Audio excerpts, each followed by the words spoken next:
itong si Robin Hood Padilla, at siya daw ay kakausapin niya itong China. Matindi na naman itong saltik ni Binoy, ano? Mukhang may tumakbo na naman po sa utak ni Robin Hood Padilla. At eto na naman po, nagsasabi, siya daw ay makikipag-usap sa China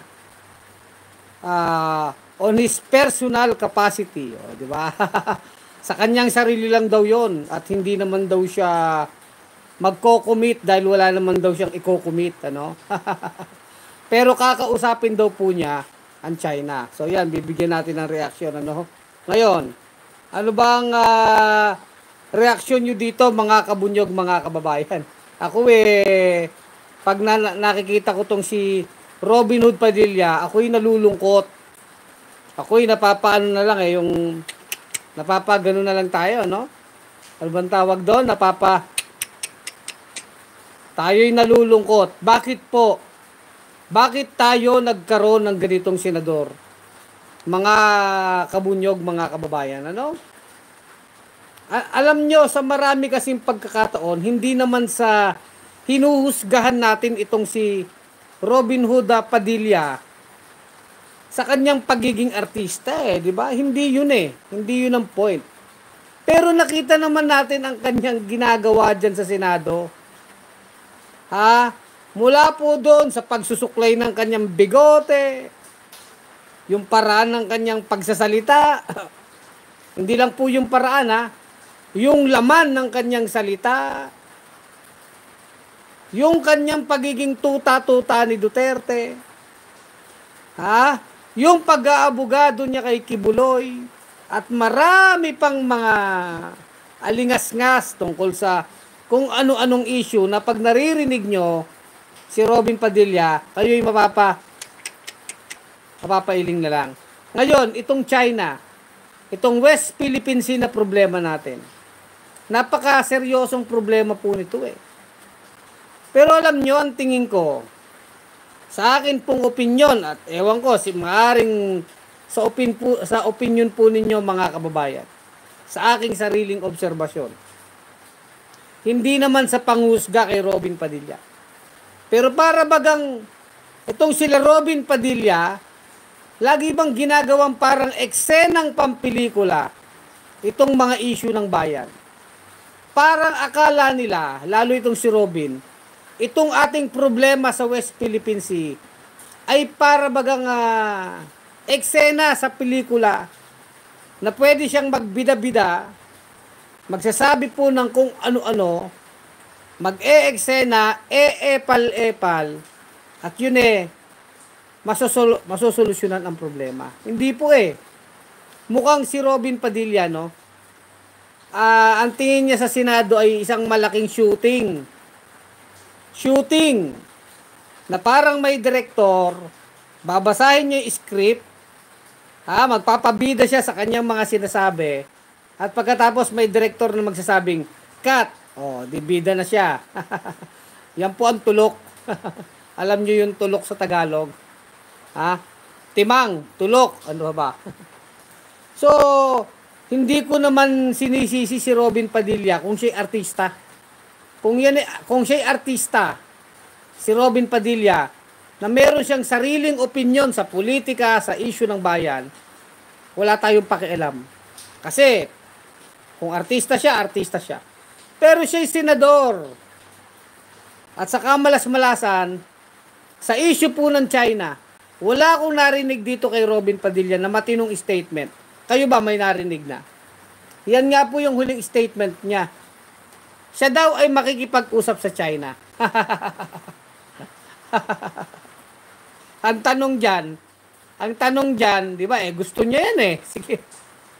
Talagang trip niya yan Ganyan na lang talagang klase ng mga senador natin. Trip na lang. Bagamat nakakalungkot yan, ano? Ang tanong natin dito kay Robin, Robin, ano ang sasabihin mo sa China? Alam nyo, nung isang araw, mga kabunyog, naririnig ko pong nagpapaliwanag si dating Supreme Court Justice Antonio Carpio.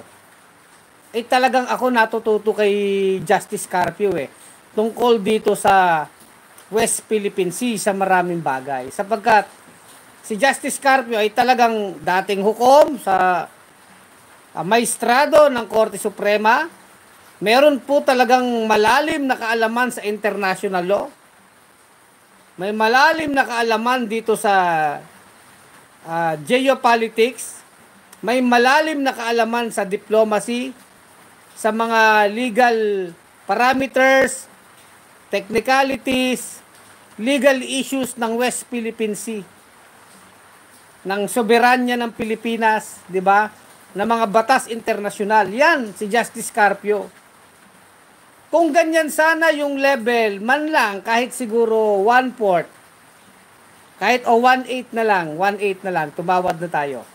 1/8 or 1/4 lang ng kaalaman ng wisdom ni Justice Carpio, meron dito kay Robin Hood, Suklay Bigote Padilla, baka sakaling ako pa magagawa pa nating okay, sige. Baka sakaling seryosohin natin yung mga sinasabi. Hindi po parang batang sigang sangganong hindi mo maintindihan.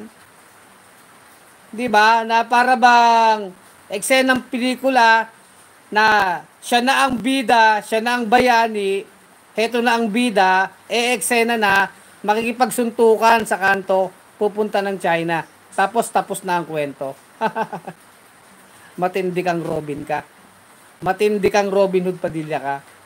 Sana yung mga bumoto sa'yo, magsisi. Yung mga bumoto kay Robin Hood Padilla, magsisi na po kayo sa inyong nagawang pagkakamali sa bayan. Ito po ang resulta. Ngayon, sige, nung sinasabi niya kamakailan lang sinabi niya, siya ay makikipag-usap sa China. Hindi naman niya sinabi kung anong pag-uusapan. Anong sasabihin niya doon? At ang nakakalungkot dito, senador siya ng Pilipinas. Alam niyo, ang isang senador, isa po yan sa mga humuhubog.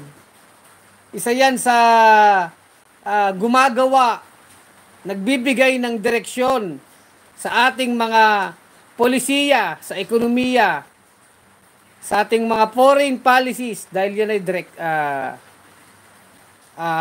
senador, 24 lang yung senador Yun ang nakakalungkot. No? Halimbawa, ako ngayon ko lang nalaman, ang kiniklaim pala ng China, ewan ko kung alam ni Robin ito, dapat nakikinig to kay Justice Carpio. Sinasite pala ng China na hindi daw atin yung mga Spratly, Scarborough, kasi yung Treaty of Paris nung 1898, hindi daw included doon sa secession po ng United States ay ng Spain sa US. Kasi alalahanin natin, nung Treaty of Paris, ibinenta tayo ng Espanya sa halagang $20 million sa kano. Diba? Kaya yung United States nagbigay ng 20 million sa Spain.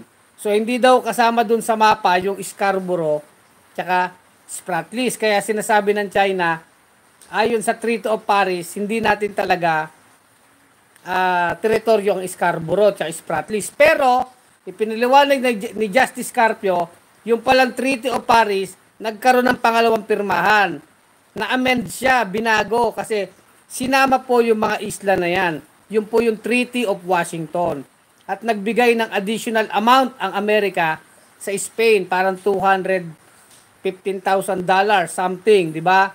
So, meron palang Treaty of Washington. At yun na nga, from there, pati yung Murillo map dati pa, kasama dyan sa Murillo map at mga sumunod ng mga mapa, yung Spratlys Islands ay talagang teritoryo ng Pilipinas. Kumbaga, yan yung parang pinaka-historical basis ng ating claim. So, mahalaga yon sa mga legal na issue. Ako, nung ko lang nalaman yan nung nakikinig ako kay Justice Carpio. Ganon kalalim si Justice Carpio. Ako, vlogger na ako. Nagre-research na ako. Pero natututo ako. Ewan ko si Robin, wala ako naririnig na ganyan wala ako naririnig na ganyan. So, si Robin, ang nakikita ko talaga sa kanya, nagsusuklay siya ng bigote.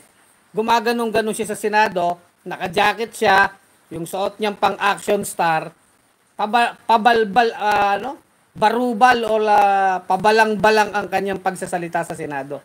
Nasa Senado man o wala sa Senado, parang akala mo laging eksena sa vlogging or eksena sa pelikula na pambida siya na taong kanto na makikipagsuntukan sa mga sanggano. Ganon si Robin Padilla. Wala po tayong makitang policy substance. Substansya ng kanyang mga statement tungkol sa pulisiya sa pamamahala sa Pilipinas. Pulisiya sa ating ugnayang panlabas, yung ating foreign policies. Wala akong marinig sa kanyang ganon. Pulisiya sa ekonomiya. Ang alam niya, ROTC, para daw kung gera. Tignan niyo, kabano niyan. Ano pa ba mga panukalang batas ng tao na yan?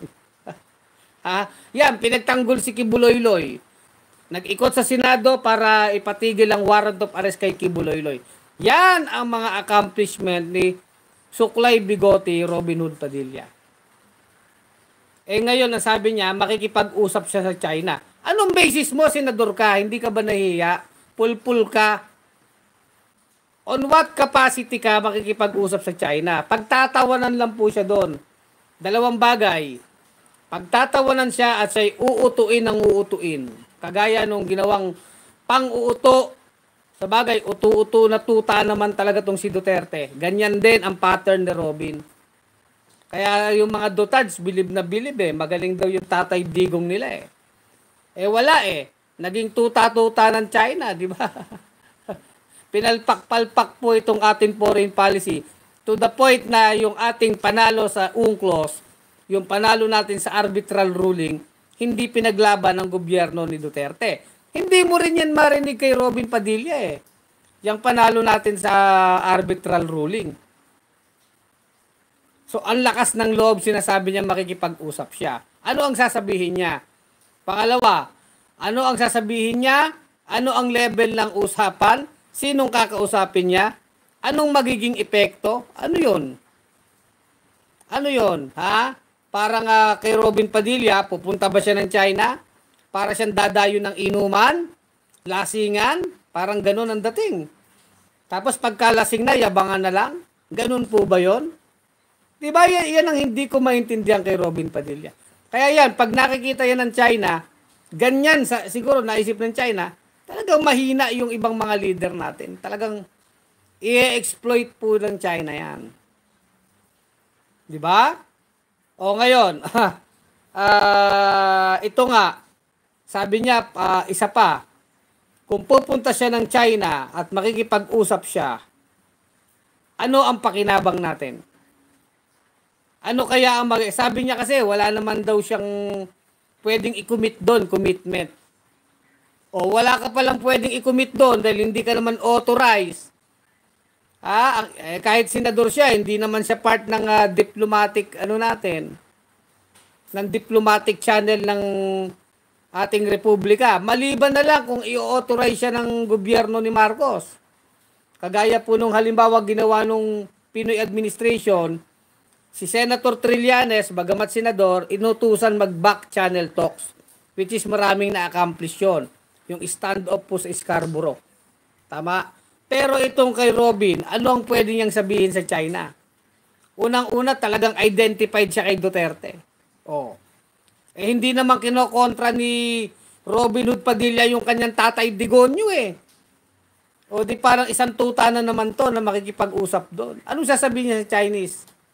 Wina-water cannon tayo, anong sasabihin niya? Di ba? Ganun po yun mga kabunyog, mga kababayan So, ang ginagawa ni Robin Padilla, epal-epal na naman. Eksenang pampelikula na naman. Napakaseryoso ng problema ng ating bansa sa West Philippine Sea. Kailangan ito ng matalinong mga strategy, matalinong legal strategy, kagaya ng ginagawa po, mga sinasuggest nila Justice Antonio Carpio, maganda yung mga paliwanag nila. Pero kay Robin Padilla, paano kaya? Usapang kanto-kanto. Yan ang isip ni Robin Padilla. Wala pa po siya akong narinig na diskurso ni Robin Padilla tungkol sa West Philippine Sea na pwede nating mapakinggan. Wala. Sa totoo lang po. Meron pa yang sinabi sabi niya noon, siya daw ay maglalayag sa West Philippine Sea. O naglayag siya. Siya daw ay sumakay ng vessel kasama ng mga Pilipino noon. I think baka Coast Guard yung kasama niya.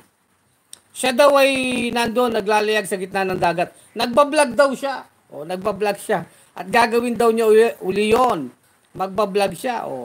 Kita nyo na, ang solusyon ni Robin Padilla sa West Philippine Sea, magbablog siya. Ganyan po katulok yan. Ngayon naman, ang solusyon niya, makikipag-usap siya sa China. Loko-loko ka talaga. Loko-loko talaga. Kaya yung mga bumoto dito, no? Parang awa nyo na mga kababayan kong Pilipino. Tayo, hindi naman natin minamaliit ang pagkatao ni Robin Kung artista siya, marangal na trabaho artista, mag-artista ka na lang. Yun yung mahirap pag pinapasok mo yung hindi mo linya Sumasabit tayo. At ang masakit dyan, naaapektuhan tayo lahat. Lugar sanang may yang spot ni Robin Padilla sa Senado. Mapalitan sana yan ng isang matinong senador na may kakayahan. Nasasayang yung pera ng bayan Ginagastusan ka ng pera ng bayan, wala kang pakinabang niya, inutil ka. Tapos nagpapatawa ka lang dyan, nagsusuklay ka ng bigote. Kung ano-ano pong mga pinagsasabi, pinagagawa, di ba? Isipin nyo, isang senador, ganyan. Basta-basta lang yung sinasabing makikipag-usap siya sa China. Anong pag-uusapan nyo, Robin? Di ba? Anong alam mo? Yun ang dyan, anong alam mo? Yun ang hindi sa pangmamaliit ng kanyang kakayahan. Pero ang totoo, ano bang alam niya sa international law? Sa totoo lang naman po. Alam niyo naman lahat ng tao meron tayong talagang kakayahan natin, talento natin, kalakasan natin. Strength natin, talent, yung ating kakayahan. Bawat tao meron yan. Si Robin, baka magaling siyang umarte-arte as action star. Okay yun. Magaling kang magpa-action star. Di yun ang linya niya. Pero ang Senado, mukhang hindi niya linya yan. Di ba? Parang si Manny Pacquiao. Sa totoo lang, boksingero, magaling. Senador, mukhang hindi ka para dyan. Merong tao para dyan. Problema na mimix-mix na ang utak ng mga Pilipino Pagkasikat, pagka magaling umarte-arte, napupunta dyan sa Senado. Samantalang ang daming qualified. Pero hindi nga lang ganun kasikat. Diba? Kung sana sila Attorney Chel Jokno yung nandyan, pwede pa. Mga may alam sa batas. Talaga namang walang record ng katiwalian. Yung kanilang record, may history sila ng kakayahan nila. Competent sila. Diba? Meron silang ability, capacity talaga sa pagiging isang senador. Yan, okay yan. Robin Padilla Eksenang pampelikula na naman. Ganyan po yan. So nakakalungkot ito mga kabunyog, mga kababayan. Diba? Babasa ko ng mga comment nyo tayo naman sa totoo lang, hindi naman tayo nanlalait ng pagkatao ng kahit sino. Di ba? Arnold de la Cruz, utusan nating natin si Robin magdala ng supply sa mga tropa sa BRP Sierra Madre. Kaya nga yun nga binobombe tayo ng tubig, di ba? Sa tingin ba ni Robin Padilla, pag nakiusap siya sa China, maaawa ang China? Hindi. Hindi po Dapat sa China, kinokondena. Bilang senador, dapat ang naririnig natin kay Robin, mariin kong kinokondena ang ginagawang pambabastos ng China. Nananawagan ako sa China na igalang ang ating panalo sa arbitral ruling. Ganun sana mga statement Idudulog natin ito sa United Nations, itong patuloy na pambabastos ng China, di makataong ginagawa nila, pambobomba ng tubig sa ating mga mangisdat sa ating Coast Guard, idudulog natin sa United Nations. Doon ay maghahain tayo ng resolusyon. Kung ganyan sanang naririnig mo kay Robin, abay kahit papano, masasabi natin, ba, mukhang matino naman pala tong tao na to, kahit artista, okay naman. Eh, wala naman tayong ganung marinig eh. O, di ba si Senator Risa Hontiveros nagsasabi, tayo'y dumulog na sa United Nations. Itong usapin na ito ay dali na natin sa United Nations kasi sobra itong ginagawa ng China sa atin eh. Sobra-sobrang kabastusan. O, ang sabi ni Senator Risa Hontiveros, idulog na natin ito sa United Nations or inu-urge niya ang Department of Foreign Affairs, ang gobyerno na maghain po ng resolusyon sa UN General Assembly. Oh, yan sana kung ang narinig mo kila Robin Padilla, tama yan, suportahan natin yan. Hindi solusyon dito ang gera or violence, pero ilaban natin ang ating karapatan, ang ating soberanya, ang ating sovereign rights sa West Philippine Sea sa harap ng international community, sa harap ng United Nations General Assembly. Eh kung ganyan ang maririnig mo kay Robin, aba, sabihin natin, aba okay pala to, kahit action star, may katinuan ito, malalim din ito. Eh kaso hindi nga eh. Ang resolusyon na gusto ni Robin, yung pagtatanggol kay Kibuloy-Loy, naman Nyakol, yan, magaling si Robin dyan sa ganyan. Nagawa pa ni Robin dyan na mag-effort. O, magpapaikot siya ng resolusyon, pinirmahan naman nila Villar, o, pinirma ni Amy Marcos, ni Bongo, o, siya pumirma din siya para ipagtanggol si Kibuloy. O, pero pagdating sa West Philippine Sea, ayaw nila yung sinasabi ni Risa Hontiveros na ito ay dalhin na sa United Nations. Hindi ko alam kung ba't ayaw nila Robin. Pero alam na rin siguro natin, Judas, di ba? Ngayon, si Judas na Robin, kasi mana sa tatay niyang Judas na si Duterte, makikipag-usap ngayon sa China. Nagsasuggest. O, di ba? Kayo mga kabunyog, mga kababayan kong Pilipino, gusto nyo ba na si Robin Padilla ay makikipag-usap sa China? Binding kaya yung sasabihin niya? Ibig sabihin, yung sasabihin niya ba kikilalanin ng Pilipinas? Mukhang malayo sa katotohanan eh. Magpapapogi-pogi lang itong si Robin Padilla eh. Para sabihin siya'y makabayan. Oh. Para sabihin sila'y makabayan. Oh, ang galing-galing niyang kunwari nga, maka-Pilipino yan eh. Sa kanyang mga, kala mo, tumutula-tula ng mga speech eh. Pagdating ng oras, si Kibuloy naman ang pinoprotektahan eh, di ba? Kaya minsan, sarap barayin eh, di ba? Oh, puro kayabangan, kahambugan, akala mo makabayang Pilipino. Pagdating ng oras, todo protekta kay Duterte. Todo protekta kay Kibuloy. Oh, di ba? Tapos ngayon, makikipag-usap ka sa China. Sino ka naman? Kahit ba senador ka eh, di ba?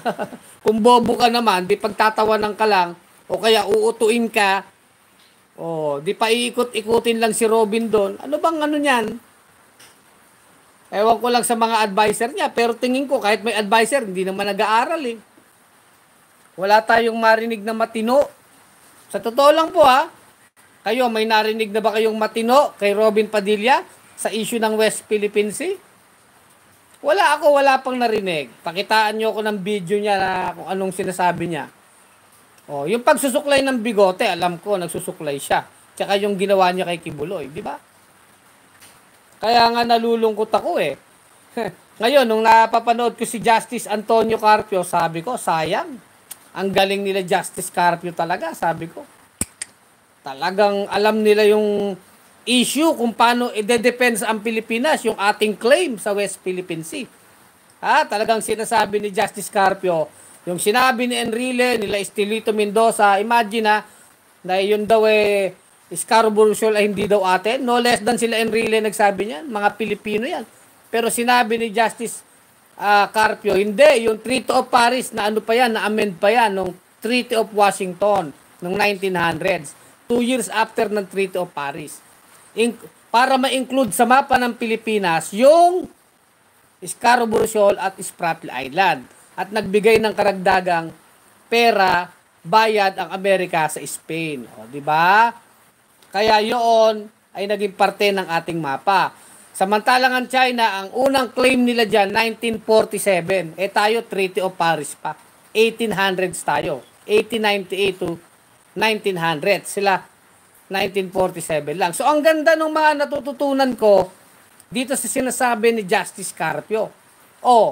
Di ba? Yan ang malaking pagkakaiba nung action star na sikat sa meron talagang kakayahan. Di ba? Mga kababayan kong Pilipino, kung sana mga kagaya nila Justice Carpio, nila Attorney Chel Jokno, yung senador natin ngayon, kayang-kaya nating iharap sa China yan. Hindi sila mananalo. Kung mga dekalidad kagaya ni Risa Ontiveros, nila Justice Carpio, nila Chel Jokno o Laila de Lima, talagang yan babanat yan ng resolusyon. Ipaglalaban yun talagang atin sa pamamagitan ng mga tamang paraan, diplomatic ways, mga diplomatic strategy, legal strategy, yung pagkuha ng suporta sa international community. Yan ang mga ways dyan. At magagawa lang yan ng isang senador kung siya talagang may kakayahan, may alam, di ba? Malalim ang pagkaunawa sa issue. Kaso ang mga senador natin, ayan, si Bato, si Bongo, si Tumbongo ni Duterte, yang si Robin Padilla. Ayan, kung ganyan ang mga senador natin, paano tayo ipaglalaban yan, di ba? Ayan, nakikita na natin. Resolution lang po sa UN General Assembly, ayaw nila. Hindi umusad-usad yung sinasabi ni Senadora Risa Hontiveros. Di ba? Tignan nyo si Robin Padilla. Kaya natatawa ako dyan makikipag-usap sa China. Ngayon makikipag-usap ka? Mag-aral ka muna, boy. Mahiya ka naman. Tayo, ba't natin sinasabi yan? Bakit? Karapatan natin to bilang Pilipino. Pinapasahod natin siya ng taong bayan, ng ating buwis. Nagsenador ka dyan, ayusin mo ang trabaho mo.